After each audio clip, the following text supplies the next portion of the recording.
আসসালামু আলাইকুম, সবাইকে আমন্ত্রণ জানাচ্ছি চ্যানেল আই সংবাদে। এখনকার সংবাদ আয়োজন নিয়ে আপনাদের সাথে আছি আমি ফাবলিহা বুশরা। শুরুতেই চলুন দেখে নিই fresh full cream milk powder সংবাদ শিরোনামগুলো। অভিনেত্রী রাইমা ইসলাম শিমুকে হত্যার কথা পুলিশের কাছে স্বীকার করেছে তার স্বামী। সুষ্ঠু তদন্ত ও দৃষ্টান্তমূলক বিচার চায় পরিবার। জনগণ যাতে ভোগান্তির শিকার না হয় খেয়াল রাখতে জেলা প্রশাসকদের প্রধানমন্ত্রীর নির্দেশ। মুক্তিযোদ্ধা ও শহীদ পরিবারকে মর্যাদা দেয়ার তাগিদ। উপাচার্যের পদত্যাগ দাবিতে সিলেট শাহজালাল বিশ্ববিদ্যালয় শিক্ষার্থীদের বিক্ষোভ। শিক্ষামন্ত্রীর পক্ষ থেকে দাবি মেনে নেয়ার আশ্বাস। 5 মাস পর করোনায় সর্বোচ্চ আক্রান্তের হার 23.98%। ঢাকার হাসপাতালে ভর্তি রোগীর শতভাগই ডেল্টায় আক্রান্ত। এবং অসাধু কিছু কর্মকর্তা কর্মচারীর যোগ সাজশে তিতাসে দেদারসে দুর্নীতি চলছে বললেন প্রতিমন্ত্রী। শিল্প কারখানায় অবৈধ সংযোগ বেশি মন্তব্য। এছাড়া নিটোল টাটা বিশেষ সংবাদে থাকছে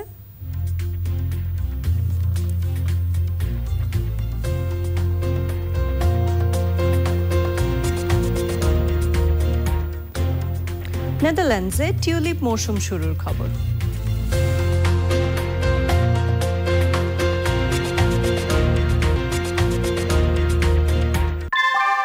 কুয়াশায় সাল ছুঁয়ে পানি আর কত হয়রানি আছে সমাধান। বসত ঘরে লাগাও আনো আসি। সংবাদ শিরোনামগুলো জানাচ্ছিলাম। এখনকার সংবাদ আয়োজন একই সঙ্গে চ্যানেল আই অনলাইনের লাইভ টিভি এবং চ্যানেল আই অনলাইনের ভেরিফাইড ফেসবুক পেজেও সরাসরি প্রচারিত হচ্ছে। অভিনেত্রী রাইমা শিমুকে শ্বাসরোধ করে হত্যা করা হয়েছে বলে জানিয়েছে পুলিশ। হত্যার পর এক বন্ধুর সহায়তায় মৃতদেহ গুম করার চেষ্টার কথা স্বীকার করেছে শিমুর স্বামী নোবেল। পুলিশ বলছে পারিবারিক কলহের জের ধরে হত্যাকাণ্ডের শিকার হন এই অভিনেত্রী। এনামুল কবির রূপমের রিপোর্ট।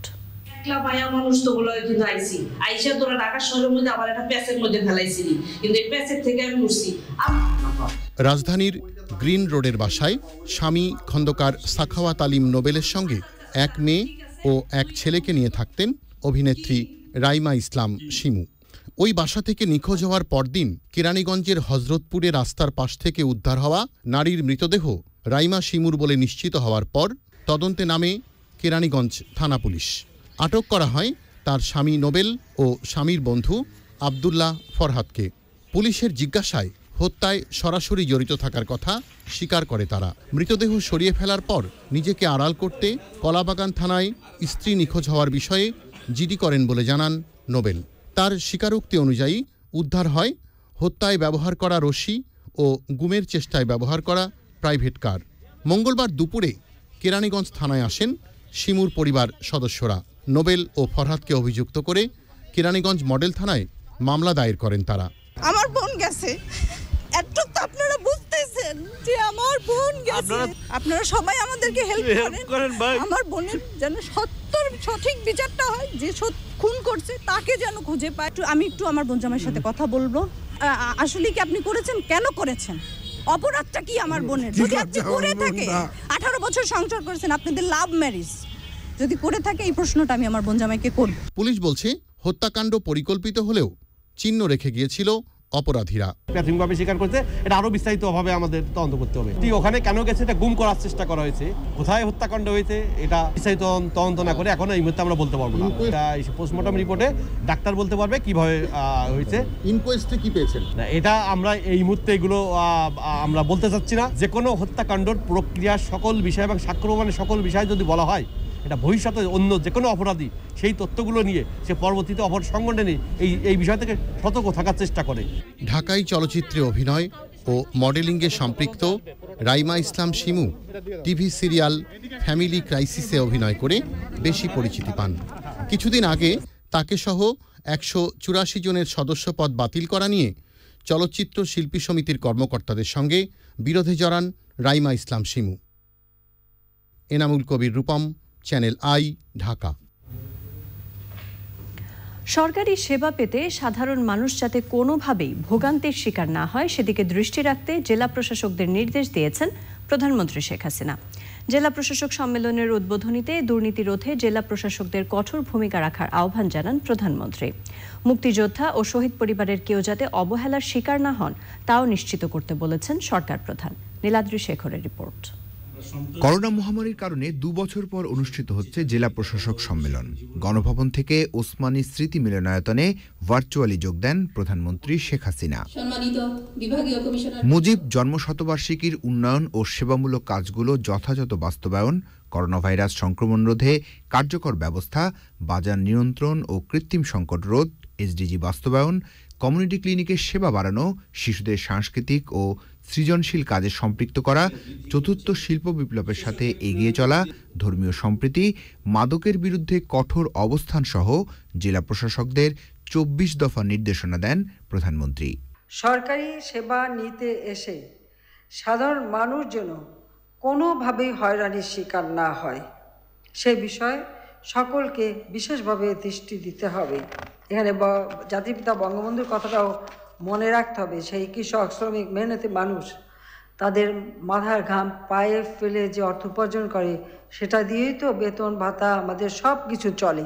কাজে তাদের সম্মান করতে হবে। সুশাসন সংহতকরণের উদ্দেশ্যে সরকারের গৃহীত বিভিন্ন পদক্ষেপ বাস্তবায়ন এবং দুর্নীতি প্রতিরোধে জেলা প্রশাসকগণ আরও আন্তরিকভাবে কাজ করবেন বলে আশা করি। তৃণমূল পর্যায়ে কোনো মুক্তিযোদ্ধা বা শহীদ পরিবারের সদস্যরা যেন অবহেলিত না থাকে সে ব্যাপারে ব্যবস্থা নেয়ার নির্দেশ দেন সরকার প্রধান। কোথাও কোনো জায়গায় কোনো মুক্তিযোদ্ধা পরিবার বা শহীদ পরিবার বা গণহত্যার শিকার পরিবার কেউ এই ধরনের দুর্ভোগ পোহাচ্ছে কিনা, কারণ এটা অন্তত আমার জন্য খুবই লজ্জাজনক আমি মনে করি। জাতির পিতা ডাক দিয়েছেন, সব কিছু ছেড়ে মুক্তিযুদ্ধে চলে গেছে।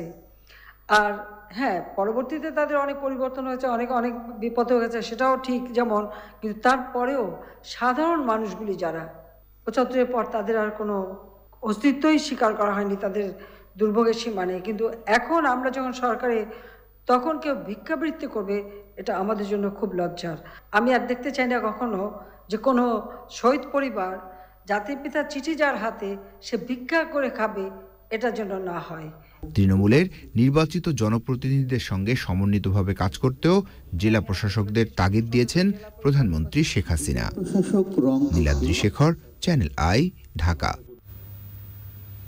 জেলা প্রশাসক সম্মেলনের প্রথম দিন প্রকল্প বাস্তবায়নের জন্য জেলা পর্যায়ে কমিটি করে দেওয়ার দাবি জানিয়েছেন জেলা প্রশাসকরা। তবে এটি সম্ভব নয় বলে জানিয়ে পরিকল্পনা মন্ত্রী বলেছেন, মাঠ পর্যায়ের আমলাতান্ত্রিক জটিলতা কাটিয়ে উঠতে পারলে প্রকল্প বাস্তবায়ন সহজ হবে। আশ্রয়ণ প্রকল্প বহুতল ভবন নির্মাণের প্রস্তাবও নাকচ করে দিয়েছে সরকার। সব প্রতিষ্ঠানে কারিগরি শিক্ষা ব্যবস্থা চালুর কথাও বলেছেন জেলা প্রশাসকরা। আরও জানাচ্ছেন মোরসালিন বাবলা। গণভবন থেকে অনলাইনে যুক্ত হয়ে ওসমানী স্মৃতি মিলনায়তনে জেলা প্রশাসক সম্মেলন উদ্বোধন করেন প্রধানমন্ত্রী শেখ হাসিনা। তার বক্তব্যের পর শুরু হয় প্রথম অধিবেশন। এই অধিবেশনে অর্থ মন্ত্রণালয়, মুক্তিযুদ্ধ বিষয়ক মন্ত্রণালয় এবং পরিকল্পনা মন্ত্রণালয়ের মন্ত্রী ও সচিবরা অংশ নেন। চট্টগ্রামের 2টি জায়গায় বিশেষ স্মৃতিস্তম্ভ নির্মাণ, সাব রেজিস্ট্রি অফিস আইন মন্ত্রণালয় থেকে সরিয়ে ভূমি মন্ত্রণালয়ের অধীনে নেওয়া, বাস্তবায়ন, পরিবীক্ষণ ও মূল্যায়ন বিভাগ সব জেলায় ছড়িয়ে দেওয়া সহ নানা বিষয়ে আলোচনায় উঠে আসে। সাব রেজিস্ট্রি মিনিস্ট্রিটা যে কার্যক্রমটা সেটা ভূমি অফিস রিলেটেড, কাজেই সেটা যদি ভূমি মন্ত্রণালয়ের অধীনে আসে তবে কাজের গতিধারাটা আরও বেগবান হতে পারে বলে আমার ব্যক্তিগত মত। কমিটি গঠন করে তাদেরকে যেন ফর্মালাইজ করা হয় কাজে, এইটার পুনঃ প্রয়োজন নেই। আমরা মনে করছি তারা ইতিমধ্যে করতে পারেন। ভূমি অধিগ্রহণের ব্যাপারে তাদের সহায়তা আইনগতভাবেই প্রয়োজন, সেটাকে আমরা আবার হাইলাইট করেছি যে এইটাখানে আমাদের বাস্তবায়নের ক্ষেত্রে অনেক দেরি হয়। ওয়ান অফ দ্য মেইন কারণ হলো ভূমির ব্যাপারটা খিটমিটে, কিছু আইনগত ব্যাপারও আছে। এইটাকে আরও দ্রুত করার জন্য তাদের কাছ থেকে আমরা সহায়তা চেয়েছি। ওই এলাকার যে সার্বিক উন্নতি, এটা সম্পর্কে তারা বেশ সচেতনতা দেখিয়েছেন যে কোথায় কি করা যায়, কি করলে আরও একটু ভালো হয়, এগুলো সম্পর্কে তারা যথেষ্ট সচেতনতা দেখিয়েছেন। আর একটি হলো যে স্থানীয় অনেক প্রকল্প আছে, অনেক দাবি দাওয়া থাকে যেগুলো অনেক কল্যাণ করে সেই এলাকার লোককে, সেগুলোর দিকেও তারা বেশ নজর দিয়েছে। মন্ত্রিপরিষদ সচিবের সাথে দ্বিতীয় অধিবেশনে আশ্রয়ন প্রকল্পে বহুতল ভবন নির্মাণের প্রস্তাব দেন জেলা প্রশাসকরা। ডিসিদের পক্ষ থেকে একটা প্রস্তাব ছিল যেটা বহুতল ভবন করা যায় কি। এখন বহুতল ভবন করলে সেটা স্থায়ী হবে, আপনারা সবাই বুঝতে পারেন, কিন্তু আমরা কেন করি না সেটা হচ্ছে যে একটা বহুতল ভবন করতে গেলে যে পরিমাণ টাকার প্রয়োজন হবে, তাহলে মাননীয় প্রধানমন্ত্রীর যেই প্রত্যাশা বা নির্দেশনা সেটা হচ্ছে বাংলাদেশে মুজিব বর্ষে কেউ ভূমিহীন গৃহহীন থাকবে না। তো সেই ক্ষেত্রে কিন্তু আমাদের ওইটাকে কাস্টমাইজ করার জন্য আমাদের এই প্রস্তাবটা বিবেচনা করার কোনো সুযোগ নেই। তৃতীয় ও চতুর্থ অধিবেশনে স্থানীয় সরকার মন্ত্রী ও শিক্ষামন্ত্রীর সাথে বৈঠকে স্থানীয় সরকার ব্যবস্থা আরও জোরদার করা এবং জেলা পর্যায়ের স্কুল ও কলেজে প্রধান শিক্ষক ও অধ্যক্ষ নিয়োগ কমিটিতে জেলা প্রশাসকদের রাখার বিষয়ে আলোচনা হয়। যে জনপ্রতিনিধি এবং সরকারি কর্মকর্তা বিভিন্ন পেশাজীবীরা সবাই মিলে সম্মিলিতভাবে আমাদের প্রিয়দের বাংলাদেশের উন্নতির জন্য একসাথে কাজ করতে হবে এবং এই ব্যাপারে আমার মনে হয় জেলা প্রশাসকদেরকেও একেবারে অত্যন্ত আন্তরিকতা পরিলক্ষিত হয়েছে। সবাই মিলে একসাথে কাজ করলে আমাদের লক্ষ্য উন্নত বাংলাদেশ গড়া এবং সে লক্ষ্যে আমরা ইনশাল্লাহ দ্রুত পৌঁছতে পারব। আমাদের প্রচেষ্টা হলো যে জীবন যতখানি স্বাভাবিক রাখা সম্ভব সেটা রেখে আমরা করোনাকে মোকাবেলা করব। কিন্তু যদি সংক্রমণ আরও এমন দেখা যায় যে শিক্ষা প্রতিষ্ঠানে সংক্রমণ ছড়িয়ে পড়ছে, আমরা ক্লাস চালু রাখতে পারছি না, সেক্ষেত্রে তো আমাদের অনলাইনে যেতেই হবে। আর এখনও আমরা অনলাইন এবং অন্য যে যেমন অ্যাসাইনমেন্ট সেগুলো আমরা এখন চালু রাখছি। পঞ্চম অধিবেশনে সমাজ কল্যাণ মন্ত্রণালয়, সাংস্কৃতিক মন্ত্রণালয়, মহিলা শিশু বিষয়ক মন্ত্রণালয় এবং যুব ও ক্রীড়া মন্ত্রণালয়ের সাথে আলোচনায় অংশ নেন জেলা প্রশাসকরা। মোরসালিন বাবলা, চ্যানেল আই, ঢাকা। উপাচার্য অধ্যাপক ফরিদ উদ্দিন আহমেদের পদত্যাগ সহ বিভিন্ন দাবিতে সিলেটের শাহজালাল বিজ্ঞান ও প্রযুক্তি বিশ্ববিদ্যালয়ের শিক্ষার্থীরা টানা পঞ্চম দিনের মতো আন্দোলন চালিয়ে যাচ্ছে। শিক্ষামন্ত্রীর বার্তা নিয়ে আন্দোলনকারী শিক্ষার্থী এবং উপাচার্যের সাথে দেখা করেন আওয়ামী লীগ নেতারা। পুলিশের কাজে বাধা দেওয়ার অভিযোগে অজ্ঞাত 200 থেকে 300 শিক্ষার্থীকে আসামি করে মামলা করেছে পুলিশ। সিলেট থেকে সাদিকুর রহমান সাকির পাঠানো তথ্যে রাজীব আহমেদের রিপোর্ট। শাহজালাল বিজ্ঞান ও প্রযুক্তি বিশ্ববিদ্যালয়ের গোল চত্বরে সকালে শিক্ষার্থীরা জড়ো হয়ে ভিসির পদত্যাগের দাবিতে বিভিন্ন স্লোগান দিতে থাকে। দুপুরের দিকে শিক্ষামন্ত্রী ও পররাষ্ট্রমন্ত্রীর বার্তা নিয়ে আন্দোলনকারী শিক্ষার্থীদের সঙ্গে কথা বলতে বিশ্ববিদ্যালয়ে যান আওয়ামী লীগ নেতারা। বিশ্ববিদ্যালয় কর্তৃপক্ষ তারা আমাদেরকে আশ্বস্ত করেছেন যে কোনো ছাত্রছাত্রীর বিরুদ্ধে তাদের শিক্ষা জীবন ব্যাহত হয় বা তাদের বিরুদ্ধে শাস্তিমূলক কোনো ব্যবস্থা তারা গ্রহণ করবেন না। কোনোভাবেই যেন ছাত্রছাত্রীদের যে দাবি দেওয়া, আমরাও মনে করি তার কিছু কিছু দাবি দেওয়া অত্যন্ত যুক্তিসঙ্গত। ছাত্রদের সঙ্গে আলোচনার মাধ্যমে এই সমস্যার সমাধান করতে চাই এবং আমাদের রাজনৈতিক নেতৃবৃন্দ যারা ছিলেন তারাও একই মত প্রকাশ করেছেন যে আমরা সবাই মিলে আলোচনা করব, ছাত্রদের সঙ্গে আলোচনা করব, আলোচনা করে একটা সুষ্ঠু সুন্দর পরিবেশ আমরা ফিরিয়ে আনতে চাই। আওয়ামী লীগ নেতাদের কাছেও ভিসির পদত্যাগের দাবি জানান শিক্ষার্থীরা। মিছিল হতেছে, প্রতিটা হলের সামনে গিয়েছে, যারা আমাদের সাথে যোগ হতে চায় হল থেকে সেই স্টুডেন্টগুলোকে প্রসিড করতে গেছে। এই মুহূর্তে ছাত্র হলের সামনে আছে আমাদের মিছিল। দাবি একটাই, আমাদের দাবি যেটা ছিল এটাই উপাচার্যের পদত্যাগ। যে আশা করতে ফার্স্ট ইয়ার যারা আছে সবাই শতভাগ এখানে অংশগ্রহণ করতেছেন এবং তারা সমর্থন জানাচ্ছেন আমাদের। পুলিশের কাজে বাধা দেওয়ার অভিযোগে অজ্ঞাত 2 থেকে 300 শিক্ষার্থীকে আসামি করে মামলা করেছে পুলিশ। গুলি করা হয়েছে, পুলিশকে ইটপাটকেল নিক্ষেপ করা হয়েছে। এই বিষয়ে আমরা অজ্ঞাতনামা 200-300 আসামির বিরুদ্ধে জালালাবাদ থানার সাব ইন্সপেক্টর তখন যিনি ডিউটিরত ছিলেন সাব ইন্সপেক্টর আব্দুল হান্নান, উনি বাদিয়ে একটি মামলা দায়ের করেছেন অজ্ঞাতনামা লোকজনের বিরুদ্ধে। বিশ্ববিদ্যালয় একটি স্বায়ত্ত শাসিত এলাকা, এই এলাকার ভেতরে আমরা বিশ্ববিদ্যালয় প্রশাসনের অনুরোধ ক্রমে আমরা এখানে এসেছি। বিশ্ববিদ্যালয়ের বেগম সিরাজুন্নেসা চৌধুরী হলের প্রভোস্টের পদত্যাগ হলের অব্যবস্থাপনা দূর করে স্বাভাবিক পরিবেশ নিশ্চিত করা এবং ছাত্রীবান্ধব ও দায়িত্বশীল প্রভোস্ট নিয়োগের দাবিতে বৃহস্পতিবার রাতে আন্দোলন শুরু করে হলের কয়েকশো শিক্ষার্থী। তাদের আন্দোলনের মুখে রবিবার পদত্যাগ করেন provost Jafrin Ahmed Liza. Rajib Ahmed, Channel I. 5 মাস পর দেশে করোনায় একদিনে আক্রান্ত শনাক্তের সংখ্যা 8,000 ছাড়ালো। মঙ্গলবার পর্যন্ত 24 ঘন্টায় দেশে 8,407 জন আক্রান্ত শনাক্ত হয়েছেন। এর আগে গত বছরের 13ই অগস্ট একদিনে করোনায় আক্রান্ত হয়েছিলেন 8,465 জন। নমুনা পরীক্ষা বিবেচনায় মঙ্গলবার পর্যন্ত 24 ঘন্টায় শনাক্তের হার 23.98%। 9ই অগস্টের পর এটি সংক্রমণের সর্বোচ্চ হার। এ সময় 10 জনের মৃত্যু হয়েছে, মোট মৃত্যু 28,164 জনের। দেশে এখন পর্যন্ত করোনায় মোট আক্রান্ত 16,32,794 জন। সুস্থ হয়েছেন 475 জন, মোট সুস্থ 15,53,795 জন। ঢাকার বিভিন্ন হাসপাতালে চিকিৎসাধীন করোনা আক্রান্তদের শতভাগই ডেল্টা ধরনে আক্রান্ত। তাদের মধ্যে 21 থেকে 58 বছর বয়সীদের সংখ্যাই বেশি। হাসপাতালের বহির্বিভাগে চিকিৎসা নিতে আসা 96 জনের দেহের নমুনা নিয়ে জিনোম সিকোয়েন্স করে 20 ভাগের মধ্যে ওমিক্রন সংক্রমণ পেয়েছেন গবেষকরা। জান্নাতুল বাকিয়া কেকার রিপোর্ট। 2021 সালের 29 জুন থেকে 2022 সালের 8 জানুয়ারি পর্যন্ত 769 জন কোভিড পজিটিভ রোগীর নমুনার জিনোম সিকোয়েন্স করেছে বঙ্গবন্ধু শেখ মুজিব মেডিকেল বিশ্ববিদ্যালয় BSMMU এর জেনেটিক অ্যান্ড মলিকুলার বায়োলজি বিভাগ। সংবাদ সম্মেলনে ওই গবেষণার ফলাফল প্রকাশ করে BSMMU কর্তৃপক্ষ। যারা ভর্তি রোগী তাদেরও আমি নাজাল সোয়াব নিয়েছি, আমি আউটডোর থেকে নিয়েছি। আউটডোরে যাদের পেয়েছি তাদের মধ্যে আমরা 20% অমিক্রন পেয়েছি। ভর্তিদের মধ্যে অমিক্রন রোগী পাই নাই। তবে কেন ভর্তি রোগীর মধ্যে পেলাম না, এই প্রশ্নের জবাব হলো এই যে মৃদু সিমটম থাকার কারণে এবং কোমরবিড যারা তারাও এর মধ্যে ইনক্লুডেড হলেও তারা ভর্তিযোগ্য অবস্থায় নাই বলে তারা এখনো ভর্তি হয় নাই। তবে ভবিষ্যতে যে হবে না সেটাও আমরা বলবো না। একটা কথাই শুধু বলি যে অমিক্রনও কিন্তু কোমরবিড ব্যক্তিদের জন্য মৃত্যুর কারণ হতে পারে। চলতি বছরের 8 ডিসেম্বর থেকে 8 জানুয়ারি ঢাকার বিভিন্ন হাসপাতালের বহির্বিভাগে করোনা উপসর্গ নিয়ে আসা 96 জন রোগীর নমুনা পরীক্ষায় 9 জনের দেহে ওমিক্রন শনাক্ত করেন গবেষকরা। পরবর্তীতে ওমিক্রন আক্রান্তের সংখ্যা গুণিতক হারে বেড়ে চলার আশঙ্কা করছেন তারা। কিছু কিছু জায়গায় এই ইস্যুটা যে এজ ড্রপ আউট হলে অতি উৎসাহিত হয়ে সঙ্গে সঙ্গে ওমিক্রন বলার একটা প্রবণতা দেখা যাচ্ছে, কিন্তু এটা WHO গাইডলাইন অনুসারে জেনোম সিকোয়েন্সিং করার পরেই ইথিক্যালি আপনি বলবেন দিস ইজ ওমিক্রন। সংশ্লিষ্টরা স্বাস্থ্যবিধি মেনে চলার জোর পরামর্শ দিয়ে প্রবীণ ও ঝুঁকিপূর্ণ জনগোষ্ঠী ওমিক্রনে আক্রান্ত হলে মৃত্যু ঝুঁকি বাড়বে বলেও সতর্ক করেছেন।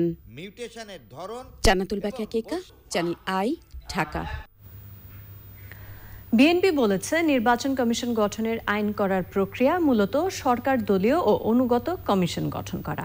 গুলশানের সংবাদ সম্মেলনে দলের স্থায়ী কমিটির সদস্য নজরুল ইসলাম খান বলেন, রাষ্ট্রপতির সঙ্গে রাজনৈতিক দলগুলোর সংলাপ অর্থহীন, এতে সংকটের সমাধান হবে না।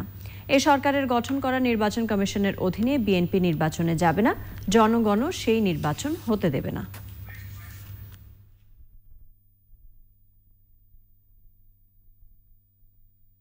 অনুগত অপদার্থ নির্বাচন কমিশন গঠনের চলমান প্রক্রিয়াকে দলীয় স্বার্থে আইনি রূপ দেওয়ার সরকারি অপপ্রয়াসের ফলাফল হবে যেই লাউ সেই কদু। এবার সম্ভবত হতে যাচ্ছে একটি পচা কদু। এই সরকার, এই সরকারি প্রশাসন এবং এই সরকার কর্তৃক নিয়োজিত কোনো নির্বাচন কমিশনের অধীনে আমাদের নির্বাচনে যাওয়ার কথা তো পরে, জনগণ সেই নির্বাচন করতে দেবে কিনা সেটাই দেখা যাবে। অবৈধ গ্যাস সংযোগ সহ দুর্নীতির সাথে জড়িত Titas gas distribution and transmission company limited. আবাসিকের চেয়ে শিল্পেই অবৈধ সংযোগ বেশি। তিতাসের কিছু অসাধু কর্মকর্তা কর্মচারীর যোগ সাজসে এই অবৈধ কাজ চলছে বলে স্বীকার করেছেন খোদ বিদ্যুৎ, জ্বালানি ও খনিজ সম্পদ প্রতিমন্ত্রী নসরুল হামিদ। দুর্নীতির কারণে দিন দিন বাড়ছে বকেয়া বিলের পরিমাণ। আরও জানাচ্ছেন রফিকুল বাশার। অবৈধ সংযোগ দেয়া, মিটার টেম্পারিং, কম গ্যাস সরবরাহ করেও সিস্টেম লস দেখানো, বাণিজ্যিক গ্রাহককে শিল্প শ্রেণীর গ্রাহক হিসাবে সংযোগ দেওয়া সহ নানা দুর্নীতিতে জড়িত তিতাস গ্যাসের বিভিন্ন শ্রেণীর কর্মকর্তা কর্মচারীরা। প্রায় 2.5 বছর আগে তিতাস গ্যাসের দুর্নীতির 22টি উৎস চিহ্নিত করেছিল দুদক। এই দুর্নীতি কমাতে 12 দফা সুপারিশও করা হয়েছিল, কিন্তু তা বাস্তবায়ন হয়নি। হঠাৎ তিতাস গ্যাসের প্রধান কার্যালয় পরিদর্শনে এসে এখনও সেই দুর্নীতি চলছে বলে জানালেন বিদ্যুৎ, জ্বালানি ও খনিজ সম্পদ প্রতিমন্ত্রী। দুর্নীতির তো বিরাট কমপ্লেন তিতাসের বিরুদ্ধে আছে। এই পর্যন্ত প্রায় 26 জন কর্মকর্তার বিরুদ্ধে দুদকে তাদের ব্যাপারে তদন্ত হচ্ছে তিতাসে। এর আগেও আমরা বেশ কিছু কর্মকর্তাদেরকে ছাঁটাই করেছি। দরকার পড়লে পুরা তিতাসকে সাজিয়ে আমরা আবার নতুন করে গঠন করব। গত 2 বছরে কোভিডকালীন আমাদের প্রচুর বিল তিতাসের পেন্ডিং হয়ে গেছে, প্রায় 5,800 কোটি টাকার মতো বকেয়া পড়ে গেছে, সেটার আদায় হচ্ছে না। যে নোংরা অবস্থা, ফাইলপত্র যেভাবে তারা মেনটেন করতেছে, এটা একটা অযোগ্য অফিসের দিকে চলে যাচ্ছে রীতি। দিন দিন বাড়ছে অবৈধ গ্যাস সংযোগ। অনেক ইন্ডাস্ট্রি, যারা কিনা আমি সবার কথা বলবো না, অনেক ইন্ডাস্ট্রি আমরা দেখতে পাচ্ছি তারা বৈধ লাইন একটা নিয়েছেন, অবৈধ লাইন একটা নিয়েছেন, বৈধ জেনারেটর চালাচ্ছেন, সাথে সাথে আবার অবৈধ জেনারেটর চালাচ্ছেন, এরকম অনেক কমপ্লেন। এই বৈধ এখন তো আমি বন্ধ করে দিতে পারি না ফ্যাক্টরিগুলো, কারণ তারা গার্মেন্টসের এক্সপোর্ট করতেছে, টেক্সটাইল এক্সপোর্ট করতেছে, স্পিনিং মিল না বন্ধ করে আমরা তাদের শাস্তিযোগ্য অপরাধ হিসাবে ধরে তাদেরকে পেনাল্টি করছি। গত 2 মাসে প্রায় 20,000 অবৈধ গ্যাস সংযোগ বিচ্ছিন্ন করা হয়েছে বলে জানান প্রতিমন্ত্রী। Rafiqul Bashar, channel I, Dhaka. সংবাদের এই পর্যায়ে সময় হয়ে গেল অশোক লেল্যান্ড ইফাদ অটোস বিরতির পর্যায়ে নিয়ে ফিরব। ভারী তুষারপাত ও শীতকালীন ঝড়ে বিপর্যস্ত যুক্তরাষ্ট্র, কানাডার বিভিন্ন অঞ্চলের জনজীবন, বিদ্যুৎ বিচ্ছিন্ন প্রায় 1.5 লাখ মানুষ। বিরতির পর আবারও আমন্ত্রণ চ্যানেল আই সংবাদে। রংপুরের দুর্গম চর 40 সালের গরিব ও ছিন্নমূল পরিবারকে শীত বস্ত্র দিয়েছে প্রকৃতি ও জীবন ফাউন্ডেশনের স্বাস্থ্যসেবা কেন্দ্র। উত্তরের তীব্র শীতে গরম কাপড় পেয়ে খুশি শীতার্তরা। মেরিনা লাভলির রিপোর্ট। রংপুরের গঙ্গাচড়া উপজেলার লক্ষ্মীটারি ইউনিয়নের দ্বীপচর চর 40 সাল। নৌকায় চরবাসীর একমাত্র যাতায়াতের মাধ্যম। এই বিচ্ছিন্ন চরে প্রকৃতি ও জীবন ফাউন্ডেশনের স্বাস্থ্যসেবা কেন্দ্রের সহায়তায় চরবাসীর মাঝে শীতবস্ত্র দেওয়া হয়। ঠান্ডা খুব কাঁপতে কাঁপতে হয়, কামড় শীত। আমাদের বাচ্চা আছে, তাদের গায়ে দিয়ে দেব। আমরা তো প্রতি সময় কিনতে পারিনি। কম রাখলে ভালো হলো, এখন যার পক্ষে একটু টেনশন কম হবে। পরিবেশ সংরক্ষণের পাশাপাশি তীব্র শীতে সমাজের সুবিধাবঞ্চিত জনগোষ্ঠীর পাশে দাঁড়ানোয় প্রকৃতি ও জীবন ফাউন্ডেশনের উদ্যোগের প্রশংসা করেন অতিথিরা। বিচ্ছিন্ন জায়গায় জীবন ফাউন্ডেশনের এই উদ্যোগটা অসাধারণ। এখানে অনেক মানুষ শীতে কষ্ট পেয়েছে, তাদের কষ্টটা লাঘব হয়েছে। এই দ্বীপ অঞ্চলে যে সিলেকশন করা হয়েছে এটা খুব সুন্দর। মানুষরা যে কম্বল পেল, দুস্থ মানুষরা, আসলে এটা খুবই একটা উপকৃত কাজ হয়েছে। খুবই ঠান্ডা এবং এখানে এটা চারপাশে নদী, তার মাঝখানে যে আজকে তারা এসে আমাদেরকে এইভাবে কম্বল দিয়ে আমার লোকজনকে কম্বল দিল, আমি তাদেরকে অসংখ্য ধন্যবাদ জানাচ্ছি। সরকারি যে সহযোগিতা আছে সেটার পাশাপাশি প্রকৃতি ও জীবনের মতো অন্য ফাউন্ডেশনগুলো বা অন্য বেসরকারি সংস্থাগুলো যদি একই সাথে এগিয়ে আসে, একসাথে যে কোনো দুর্যোগই লড়া যায়। প্রচণ্ড শীতের সময় এই শীত বস্ত্র দেওয়া, এটা প্রকৃতি ও জীবন ফাউন্ডেশনের অসাধারণ উদ্যোগ। নগরীর ভাসমান ছিন্নমূল মানুষের মাঝেও শীতবস্ত্র পৌঁছে দিয়েছে প্রকৃতি ও জীবন স্বাস্থ্যসেবা কেন্দ্র। রংপুর থেকে Marina lovely, channel I. GPH ইস্পাত বাংলাদেশের অগ্রযাত্রা সংবাদ।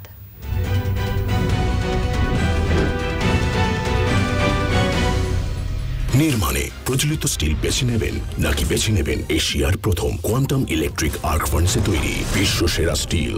জিপিএইচ ইস্পাত, দৃঢ়তার প্রতিশ্রুতি। রাঙামাটির কাউখালী উপজেলা স্বাস্থ্য কমপ্লেক্স পূর্ণাঙ্গ হাসপাতালে রূপ নিয়েছে। এর মধ্য দিয়ে স্বাস্থ্যসেবায় নতুন অগ্রগতি দেখছেন দুর্গম পাহাড়ের মানুষ। রাঙামাটি প্রতিনিধি মনসুর আহমেদের পাঠানো তথ্যে ইফতেখার উদ্দিনের রিপোর্ট। দীর্ঘ প্রতীক্ষার পর রাঙামাটির কাউখালীর এই 50 শয্যার হাসপাতাল, এরই মধ্যে আনুষ্ঠানিক উদ্বোধন হয়েছে হাসপাতালটির। এই রাঙামাটির মানুষের জন্য আরো বেশি আলোকিত, আরো বেশি বিকশিত করে আরো বেশি উন্নত জীবনযাপন যেন তারা করতে পারে, সুতরাং চমক আরো থাকতে পারে, আমরা চেষ্টা করছি। পাহাড়ের প্রত্যন্ত এলাকায় প্রসূতি সেবার ক্ষেত্রে নতুন হাসপাতাল আরো কার্যকর ভূমিকা রাখতে পারবে জানাচ্ছে জেলা স্বাস্থ্য প্রশাসন। যেহেতু এখানে নতুন অপারেশন থিয়েটার করা হয়েছে, আমাদের চেষ্টা থাকবে এখানে যেন আমরা অ্যানেস্থেসিস্ট এবং গাইনোকোলজিস্ট এনে যেন আমরা সিজারিয়ান সেকশন করতে পারি। এটা আমাদের প্রথম প্রত্যাশা। কাউখালী হাসপাতালের পূর্ণাঙ্গ চিকিৎসা সুবিধার জন্য রয়েছে operation theatre, dental unit, labour unit, x-ray unit সহ যাবতীয় সুবিধা। এখানে অ্যাক্সিডেন্টের কোনো রোগী চিকিৎসা তেমন হতো না, এখন নতুন হাসপাতালের কারণে মোটামুটি চিকিৎসা ভালো হইতেছে। হাসপাতাল করছেন সবকিছু, এখন আমরা সেবা যত্নের মাধ্যমে ভালো আছি। 10-15 কিলোমিটার থেকে এখানে হসপিটাল আসবে, যেন ডাক্তারদের সেবা যেন আমরা বঞ্চিত না হয়। সাধারণ জনগণ চিকিৎসা পাবে, সেবা পাবে, এটাই আমরা খুব আনন্দিত হচ্ছি। তো মাননীয় প্রধানমন্ত্রীকে আমি অনেক অনেক শুভেচ্ছা এবং শুভকামনা জানাই। পাহাড়ে জনগণের দোরগোড়ায় স্বাস্থ্যসেবা পৌঁছে দিতে নানা উদ্যোগ নিয়েছে রাঙ্গামাটি পার্বত্য জেলা পরিষদ। এর মাধ্যমে এই এলাকার জনগণ স্বাস্থ্যসেবা আরেক ধাপ এগিয়ে যাবে এবং আমরা এই স্বাস্থ্যসেবাগুলো প্রত্যন্ত অঞ্চলে পৌঁছাতে আমরা চেষ্টা করছি। Iftekhar Uddin, channel I. এবার রয়েছে সামিট আন্তর্জাতিক সংবাদ।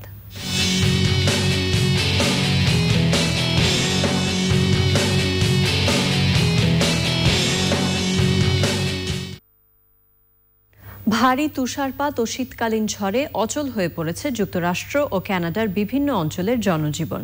যুক্তরাষ্ট্রের দক্ষিণ পূর্বাঞ্চলের বিস্তীর্ণ এলাকা বরফে ঢেকে গেছে। বিদ্যুৎ বিচ্ছিন্ন হয়ে পড়েছেন কয়েকটি অঙ্গরাজ্যের প্রায় 1.5 লাখ মানুষ। বাতিল করা হয়েছে 3000-এর বেশি ফ্লাইট।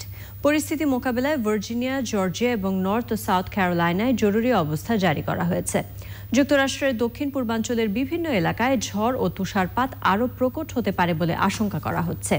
এ সময় এলাকাগুলোতে 1 ফুটের বেশি তুষারপাত হতে পারে বলে জানিয়েছে আবহাওয়া অফিস। কানাডার অন্টারিও প্রদেশের দক্ষিণাঞ্চলে ঝড়ের সতর্কতা জারি করা হয়েছে। ভারী তুষারপাতের কারণে কানাডার সবচেয়ে বড় শহর টরন্টো কয়েক ইঞ্চি পুরো বরফে ঢেকে যেতে পারে বলে পূর্বাভাস দেয়া হয়েছে। নিটল টাটা বিশেষ সংবাদ।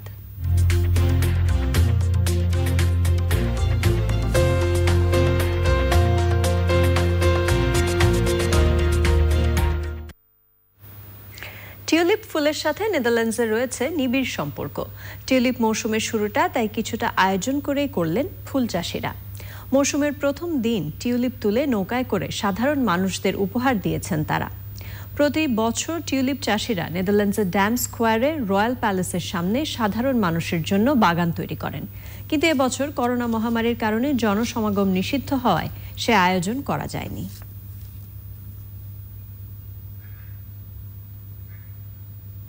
এবার রয়েছে কৃষি সংবাদ।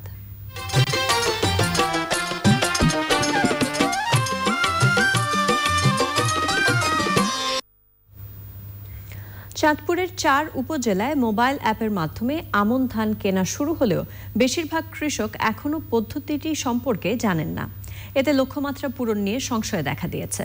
চাঁদপুর থেকে মোর্শেদ আলমের পাঠানো তথ্যে সুদীপ্ত মাহমুদের রিপোর্ট। চাঁদপুরে 20 ডিসেম্বর থেকে আমন সংগ্রহ শুরু হয়েছে।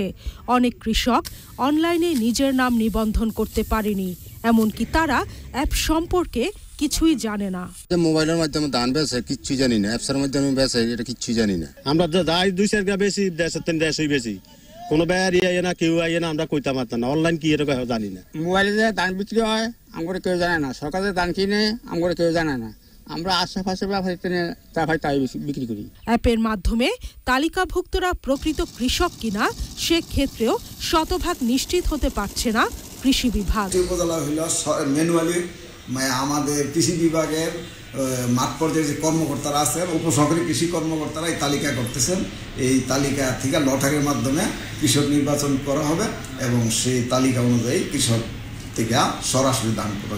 এবছর কৃষক অ্যাপে 1309 জন নিবন্ধন করেছে, যার মধ্যে লটারির মাধ্যমে মাত্র 213 জনকে নির্বাচিত করা হয়েছে।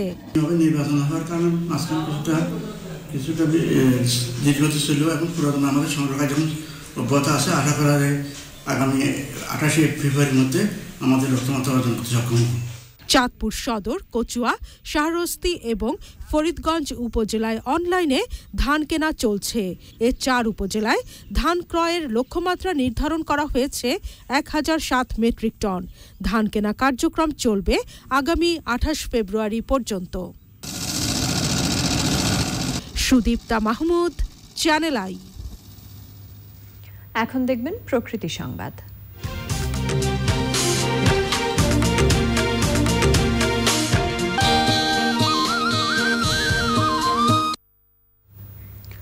শুধু গোবর ও মুরগির লিটারে দেশে বায়োগ্যাসের উৎপাদন প্রক্রিয়া সীমাবদ্ধ সামর্থ্য রয়েছে। এ কারণে সম্ভাবনাময় এই পরিবেশ বান্ধব জ্বালানির প্রসার ঘটছে না। এক্ষেত্রে কাঁচামালে বৈচিত্র্য এনে বায়োগ্যাস উৎপাদনে বিপ্লব ঘটানো সম্ভব বলে মনে করছেন বিশেষজ্ঞরা। শমিক আহমেদের রিপোর্ট।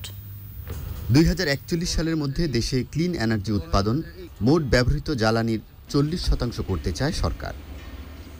দীর্ঘদিন ধরে দেশে বায়োগ্যাসের প্রচলন চলে আসলেও এর প্রসার ঘটেনি। পরিবেশ বান্ধব এই জ্বালানির সম্ভাবনা নিয়ে চ্যানেল আইয়ের সঙ্গে কথা বলেন যুক্তরাজ্যের বার্মিংহাম সিটি ইউনিভার্সিটি শিক্ষক ও বায়োগ্যাস গবেষক ডক্টর খন্দকার মিজানুর রহমান। গোবর, পোলট্রি লিটার, তারপরে ফিকাল স্লাজ, এটা হলো টার্সিয়ারি বায়োমাস। এর চেয়ে অনেক বেটার বায়োমাস আছে। বায়োগ্যাসের কাঁচামাল অনেক ব্যাপক। সেখানে ফুড ওয়েস্ট হতে পারে, ভেজিটেবল থেকে আসতে পারে, ফ্রুটস থেকে আসতে পারে, এনার্জি ক্রপস হতে পারে, মিউনিসিপ্যাল সলিড ওয়েস্ট হতে পারে, সেখানে টেক্সটাইল ওয়েস্ট হতে পারে, রেডিমেড গার্মেন্টস রিলেটেড ওয়েস্ট হতে পারে, তারপরে ওয়াটার হায়াসিন্থ, জ্যাট্রোফা, অনেক কিছু, সুয়েজ স্লাজ, তারপরে আপনার crop residues, different types of crop, agricultural crops হতে পারে, সিরিয়াল ক্রপস হতে পারে, পালস ক্রপ হতে পারে। সো অ্যানিমাল বাই প্রোডাক্ট, সেটাও খুব ভালো biomass, decomposable, maize, sweet corn, rice straw, এগুলো হতে পারে। বায়োগ্যাস নিয়ে বৈশ্বিক গবেষণা কাজে লাগিয়ে বড় ধরনের প্লান্ট গড়ে তোলার পরামর্শ দেন তিনি। হাউসহোল্ড এবং কাউডাং থেকে উঠে আসতে হবে, কমার্শিয়াল প্ল্যান্ট করতে হবে। সো আমি বলবো যে কমার্শিয়াল করতে হবে, তাইলে সেটা ভায়াবল হবে, এবং কমিউনিটি বেসড হলে সেটা ভায়াবল হবে। সেটা লং টার্ম ইম্প্যাক্টকে আপনি কনসিডারেশনে আনতে হবে। আপনি যদি বলেন যে আজকে ইনভেস্ট করছি, আমি কালকে প্রফিট চাই, এইটা বায়োগ্যাস প্রজেক্ট না। বায়োমাসের মিক্সারটা খুবই ইম্পর্টেন্ট। আমরা শুধু একটা একক বায়োমাস দিয়ে হবে না হয়তো, কারণ একটা বায়োমাসের একটা ফিজিক্যাল আর কেমিক্যাল ক্যারেক্টারিস্টিক্স আছে, যেমন কার্বন নাইট্রোজেন রেশিও, পিএইচ, তারপরে এদের ফিজিক্যাল কেমিক্যাল ক্যারেক্টারিস্টিক্স, সেই বেসিসে ব্যাকটেরিয়া যেহেতু এটা ডিকম্পোজ করে, সেই জন্য অপটিমাম কম্পোজিশনে সেটা দিতে হবে। কাঁচামালে বৈচিত্র্য এনে প্রক্রিয়াজাত করার উপর গুরুত্ব দেওয়ার পরামর্শ দিয়েছেন এই গবেষক। Shoumik Ahmed, Channel I, Dhaka. Popular life insurance বাণিজ্য সংবাদ।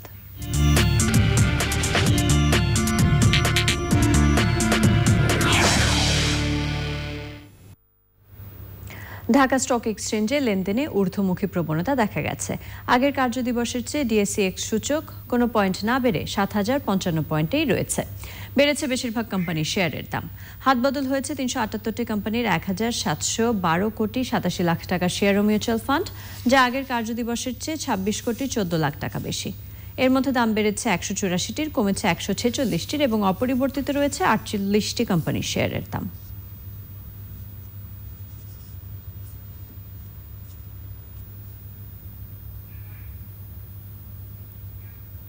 আবারও সময় হয়ে গেল অশোক লেল্যান্ড ইফাদ অটোস বিরতির পর খেলার খবরে জানিয়ে ফিরব। বিপিএল নিয়ে প্রস্তুতিতে ব্যস্ত অংশগ্রহণকারী দলগুলো। কয়েকজন ক্রিকেটার ও সাপোর্টিং স্টাফ করোনায় আক্রান্ত হওয়ার গুঞ্জন। বিরতির পর আবারও আমন্ত্রণ চ্যানেল আই সংবাদে। ২০তম ঢাকা আন্তর্জাতিক চলচ্চিত্র উৎসবের চতুর্থ দিনেও দর্শকরা বিভিন্ন মিলনায়তনে বিশ্বনন্দিত নানা চলচ্চিত্র উপভোগ করেছেন। এবার উৎসবের রেট্রোস্পেক্টিভ বিভাগ সাজানো হয়েছে জাপানি চলচ্চিত্র নির্মাতা ইয়াসুজিরো ওজুর চলচ্চিত্র দিয়ে। সুলতানা হিমোর রিপোর্ট। বিশ্ব চলচ্চিত্রের সেরা নির্মাতাদের একজন জাপানি চলচ্চিত্র নির্মাতা ইয়াসুজিরো ওজু। চলচ্চিত্রে স্টিল শটের ব্যবহারের স্বকীয়তা আর জাপানের সংস্কৃতিই ছিল যার সিনেমার মূল পটভূমি। এই নির্মাতার 5টি চলচ্চিত্র দিয়ে সাজানো হয়েছে 20তম ঢাকা আন্তর্জাতিক চলচ্চিত্র উৎসবের রেট্রোস্পেক্টিভ বিভাগ। উৎসবের প্রথম দিন জাতীয় জাদুঘর মিলনায়তনে শুরু হয় টোকিও স্টোরি চলচ্চিত্রের প্রদর্শন। একই ভেন্যুতে 22শে জানুয়ারি পর্যন্ত প্রদর্শন হবে Tokyo twilight, equinox, flower, late autumn এবং অ্যান অটাম আফটারনুন। ওজুর ছবি হচ্ছে মনে হয় যে জাপানি যে সংস্কৃতি বা জাপানি যে কালচার, তার প্রতি যে তার টান, একাকিত্ব, পারিবারিক সম্পর্কগুলি ভেঙে যাচ্ছে, সেই বিষয়গুলি নিয়ে হচ্ছে তার ছবি।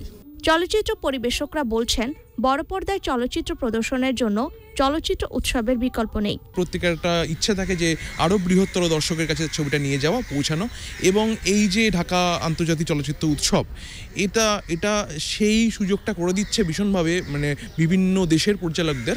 উৎসবের বিভিন্ন ভেন্যুতে দেখানো হয় জাপানি নির্মাতা মিকা সাসাকি পরিচালিত ট্যাগর সংস, সিনেমা অব দ্য ওয়ার্ল্ড সেকশনে ইমপ্রেস টেলিফিল্মের প্রিয় কমলা, বাংলাদেশ প্যানোরামায় প্রদর্শন হয় ঢাকা ড্রিম সহ বিভিন্ন দেশের cinema. Sultana Himu, channel I, Dhaka. এবার রয়েছে খেলার খবর।